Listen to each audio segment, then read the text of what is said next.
Google şirketi Çin piyasasından çekildi. Türkistan Press'in haberine göre dünyaca ünlü arama motoru Google şirketi ABD-Çin ticaret savaşının etkisinde kalmamak için Çin'deki dijital program hattını yurt dışına taşımaya başladığı bildirildi. Google gibi birçok dijital ürün ve çeşitli markaların Çin'den çıkış nedeni ise ABD'nin Çin'e uyguladığı %25'lik gümrük vergisinden kurtulma olarak yorumlanırken, iki ülke ticari savaşının her geçen gün büyümesiyle birlikte ürünlerini Çin'de üretip Amerika piyasasına süren Nest, GoPro gibi ünlü markalar üretim hattını Tayvan, Kuzeydoğu Asya, Malezya, Meksika gibi ülkelere taşıyor. Doğu Türkistan'daki baskı ve rejim uygulamaları yüzünden sert eleştirilere maruz kalan Çin hükümetinin bölgedeki savaş vaziyetini anımsatan görüntülerden kurtulmaya yönelik adımlar atmaya başladığı öne sürüldü. Gelen son bilgilere göre başkent Urinçi başta olmak üzere bazı şehirlerde Çin polislerince yürütülen sözde güvenlik tedbirleri adı altındaki sıkı kontrol ve her 100 metrede bir konuşlandırılan kontrol noktalarının okul, kamu şirketleri, devlet daireleri, cami ve kutsal mabetlerin önünde bulunan demir veya kum torbalardan oluşturulan barikatların, duvarlar üzerine örülen dikenli tellerin merkezi hükümet tarafından alınan bir kararla kaldırılmaya başladığı bildirildi.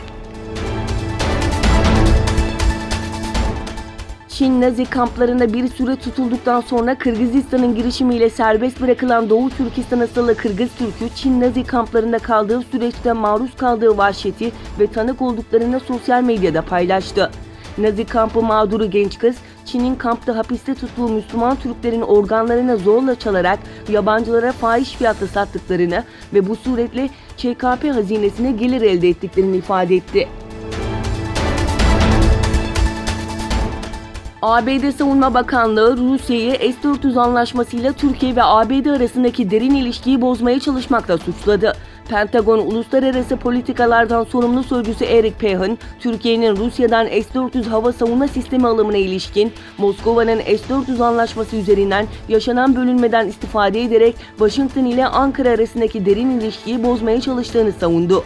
Pahan, Rusya için en büyük hediye NATO ittifakında bölünmeler yaratmak. Ancak böyle bir şey olmayacak. Türkiye ile ilişkilerimiz devam edecek. Biz Türkiye ile neredeyse 70 yıldır müttefiyiz ifadelerini kullandı.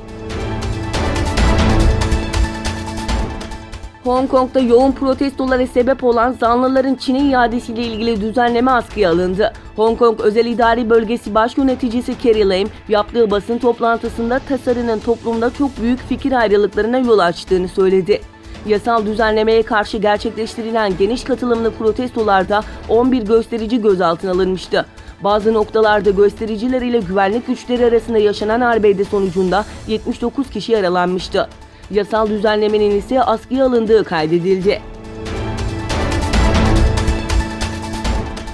Asya'da İşbirliği ve Güven Arttırıcı Önlemler Konferansı 5. Devlet ve Hükümet Başkanları Zirvesi Tacikistan'ın başkenti Duşanbe'de gerçekleştirildi.